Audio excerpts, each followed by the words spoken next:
नमस्कार, आप देख रहे हैं JNN न्यूज़। मैं राजेश्वर चौहान और इस वक्त हैं हम सिविक सेंटर। जी हाँ, ये वही सिविक सेंटर है जहां आए दिन MCD से जुड़े हुए मुद्दे सुलझाए जाते हैं, हड़ताल होती है, अफसरों से बातचीत होती है, कुछ मांगें मानी जाती हैं और कुछ नहीं मानी जाती। आज भी कुछ वैसा ही मामला है। मामला संज्ञान में ये आया है कि सफाई कर्मचारियों के लिए एक नोटिफिकेशन जारी कर दिया गया है कि अब नाइट ड्यूटी भी सफाई कर्मचारियों की दिल्ली में लगेगी। पर जो यूनियन है उनका कहना है कि ये तुगलकी फरमान है, क्योंकि हमारे जो कर्मचारी नाइट ड्यूटी पे आएंगे उनकी सेफ्टी का क्या, उन्हें रात में कुछ हो जाए, गाड़ी ट्रक कुछ भी एक्सीडेंट हो जाए, उनका इंश्योरेंस, यानी कि उनके लिए ऐसी कोई पॉलिसी नहीं है कि अगर वो नाइट ड्यूटी करें उनके साथ कोई हादसा हो जाए तो उसका जिम्मेवार कौन होगा। इसी सिलसिले में यहाँ की जो यूनियन है दिल्ली की, वो यहाँ बात कर रही हैं। हम उनसे भी आपकी बात कराएंगे कि क्या क्या मुद्दे हैं। उसके बाद वो ऊपर मेयर या जो भी ऑफिसर्स ऊपर बैठे हैं उनसे बात करेंगे इस मामले को लेके कि ऐसा फरमान क्यों किया है आपने। और अभी हम इनसे बात कराएंगे, ऊपर जो बात होगी वो भी दिखाएंगे। देखान साहब, क्या नया मामला आ गया अब? क्योंकि आए दिन तो धरने होते ही रहते हैं, अभी एक ख़त्म हुआ है और दूसरे की तैयारी है। क्या चल रहा है MCD में आखिर? सबसे पहले जस्ट नाउ न्यूज़ आपके चैनल का स्वागत है। और आज दिनांक 1 दिसंबर सन 2025 को दिल्ली नगर निगम समस्त यूनियन कोर कमेटी ने एक आपातकालीन बैठक का निर्णय लिया, जिसमें तमाम दिल्ली नगर निगम कोर कमेटी के सम्मिलित संगठन ये मौजूद हैं। दिल्ली नगर निगम कोर कमेटी में जो 82 संगठन हैं, उनके जो प्रतिनिधित्व कर रहे हैं वो सभी नेता यहाँ मौजूद हैं। आज इस बैठक का विषय आप देख रहे हैं कि निगम प्रशासन के द्वारा 3 तुगलकी फरमान जारी हुए। एक तो ये कि जो कर्मचारी है उसको नाइट शिफ्ट में लगाया जाएगा। दूसरा, जिन कर्मचारियों ने वकील के द्वारा अपने एरियर्स का पैसा लिया है उनको सस्पेंशन या उनको टर्मिनेशन करने के आदेश निकाले गए। तीसरा, जो कर्मचारी 50 साल से ऊपर है उसका मेडिकल जांच कराकर उसको कार्य से निकाला जाएगा। यदि उसके अंदर कोई बीमारी पाई जाती है कर्मचारी के अंदर तो उसको कार्य से निलंबित किया जाएगा या सस्पेंड किया जाएगा या फिर जबरन VRS दिया जाएगा।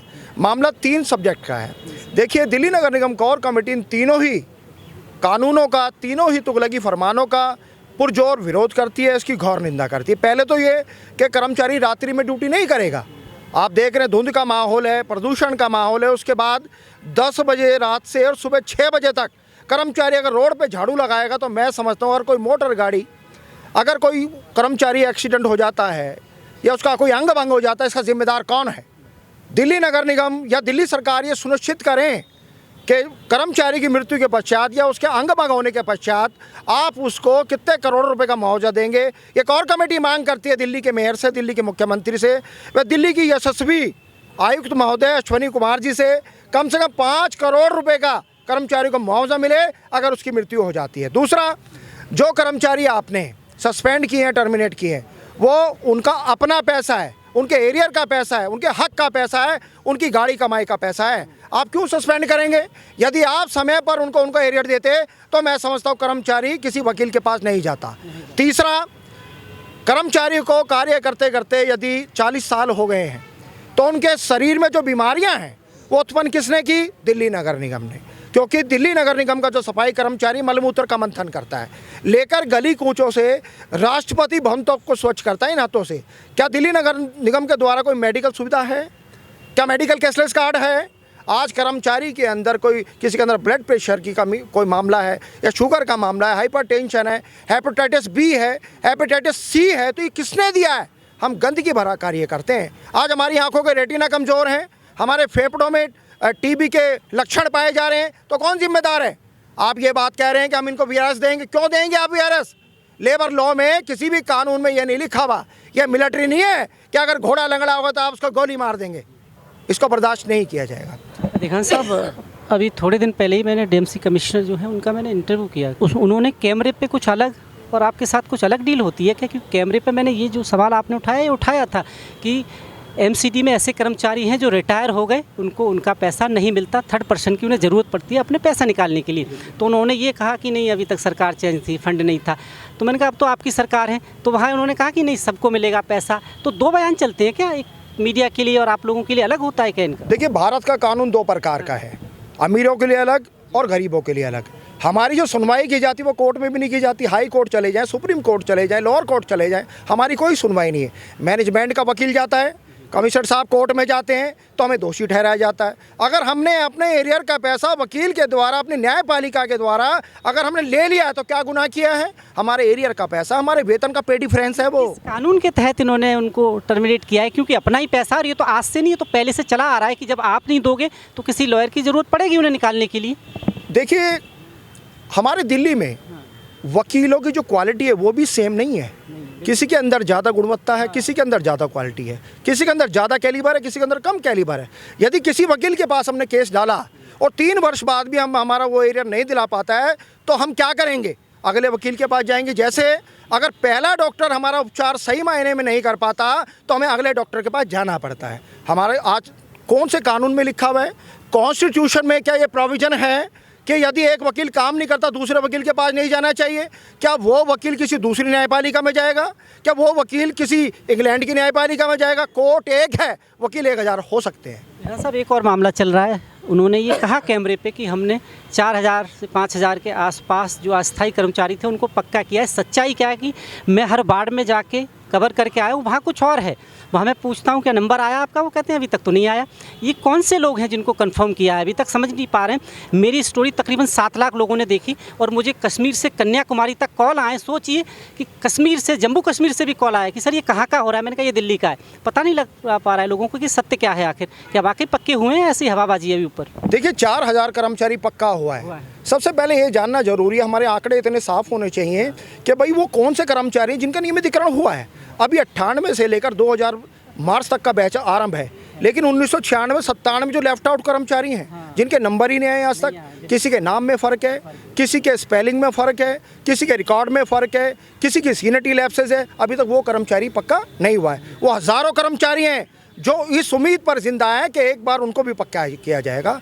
तो ये 4000 कर्मचारियों का मतलब है कि ऊँट के मुँह में जीरा। अभी पूर्ण रूप से कर्मचारी पक्के नहीं हो पाए हैं। मैं तब मानूंगा निगम प्रशासन को, ये भारतीय जनता पार्टी की सरकार को, या भारतीय जनता पार्टी के मेयर को कि वन शॉट आप 10,000 कर्मचारी पक्का करें।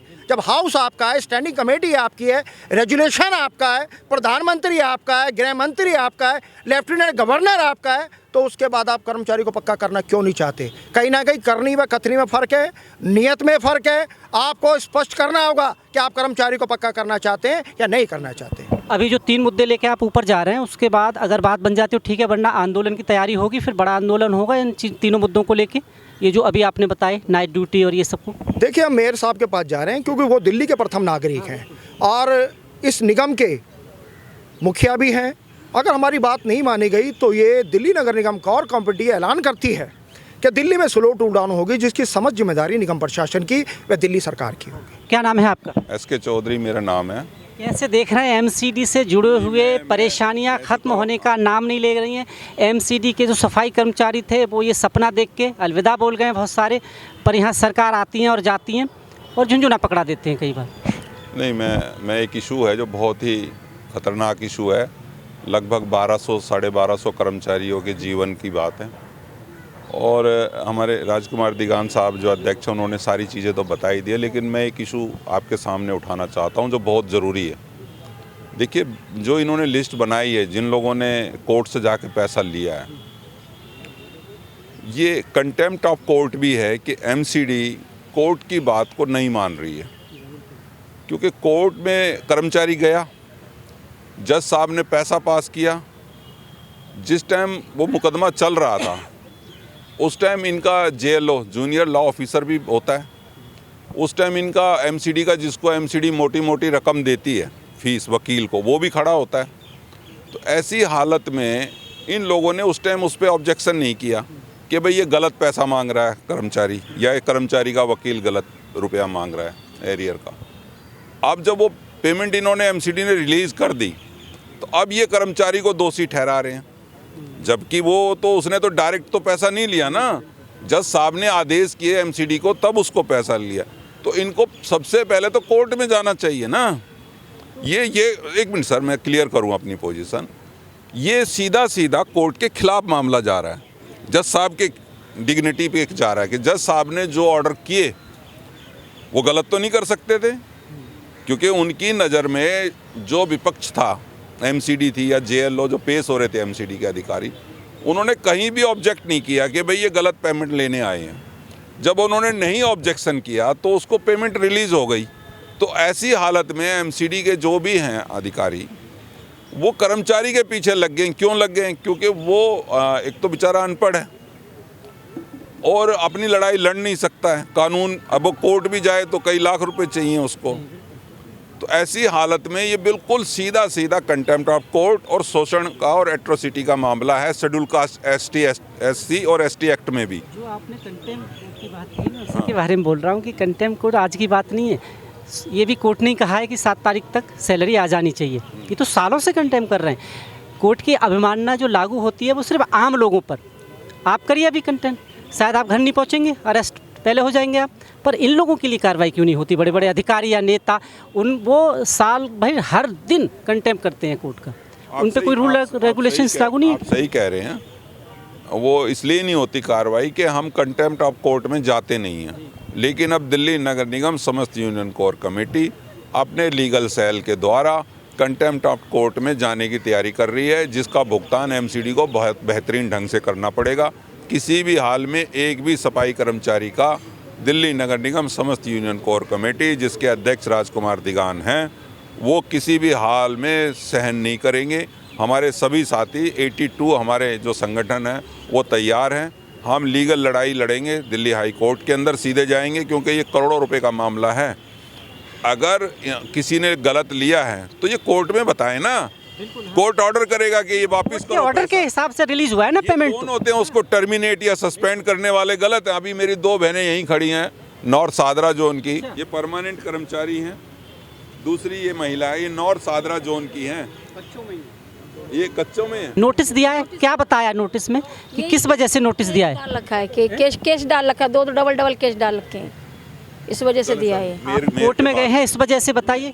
ये देख ये मसला है जिस मसले को हम हर हाल में लड़ेंगे, लीगल भी और जन प्रतिनिधि होने के नाते जन संघर्ष के माध्यम से। Thank you. अब देख लीजिए कि लीगल अपने अधिकार के लिए अगर कोर्ट जाता है आदमी, और कोर्ट अगर उसे उसका अधिकार दे देता है, तो इस वजह से उन कर्मचारियों को बर्खास्त या टर्मिनेट कर दिया जाता है कि आप कोर्ट क्यों गए। आखिर एक आम इंसान जाए तो कहाँ जाए? कोर्ट आखिरी पड़ाव होता है जब सरकार, संस्थान, प्रशासन कोई नहीं सुनता, तो उसकी आस होती है कि कोर्ट से न्याय मिलेगा। पर यहाँ तो कांड प्रणाली यानी न्याय व्यवस्था को ही कटहरे में खड़ा कर दिया है। अब देखना यह है कि आगे मीटिंग के लिए गए हैं कि वहाँ से क्या जवाब आता है, क्या इनकी मांगें मानी जाती हैं, या एक बार फिर से सिविक सेंटर विरोध प्रदर्शन और धरना होगा यहाँ। मतलब अच्छी गुड विशेष थी कि ऐसा काम इतनी जल्दी हो गया, और मुझे लग रहा है कि इनकी तो जिंदगी बदलने वाली एक नहीं सुनो, कूड़ा तो पहले से ज्यादा हो रहा है, और यही तो कर्मचारी उठा रहे हैं, और कौन उठा रहा है? 12,000 मीट्रिक टन पर डे इकट्ठा हो रहा है, और 6,000 जो है वो बनवा। तो सोचो 18,000 मीट्रिक टन, मतलब 1,000 से गुना कर दो, कितना तो कर्मचारी जो उठा रहे हैं। नहीं, इस पे बात करते हैं। हुआ तो हमें भी आगे भेजना है। हम ये कह रहे हैं आपसे, मेयर और आप चेयरमैन है हमारे, और हमारे बॉस बैठे हैं, आप तीनों एक मीटिंग बुला रहे हो, हम सीमित लोग आएंगे उसमें, ठीक है ना? जो डेलीगेशन होगा ऐसा होगा कि पीसफुल होगा। हाउस के बाद बात करें। ठीक हाउस में कल निकल अभी क्योंकि अब देखो शाम हो गई, ठीक है। आपकी सरकार में नहीं तो सर वर्तमान में आपकी सरकार तो अब आई। जो पिछली सरकारें हैं उन्होंने जब एरियर नहीं दिया तो ये लोग कोर्ट में पहुंच गए। उस एरियर जो है हमारे वेतन का पैसा है, पे डिफरेंस हमारे वेतन का पैसा है। तो जब ये कोर्ट पहुंच गए तो उन्होंने अपना पैसा लिया।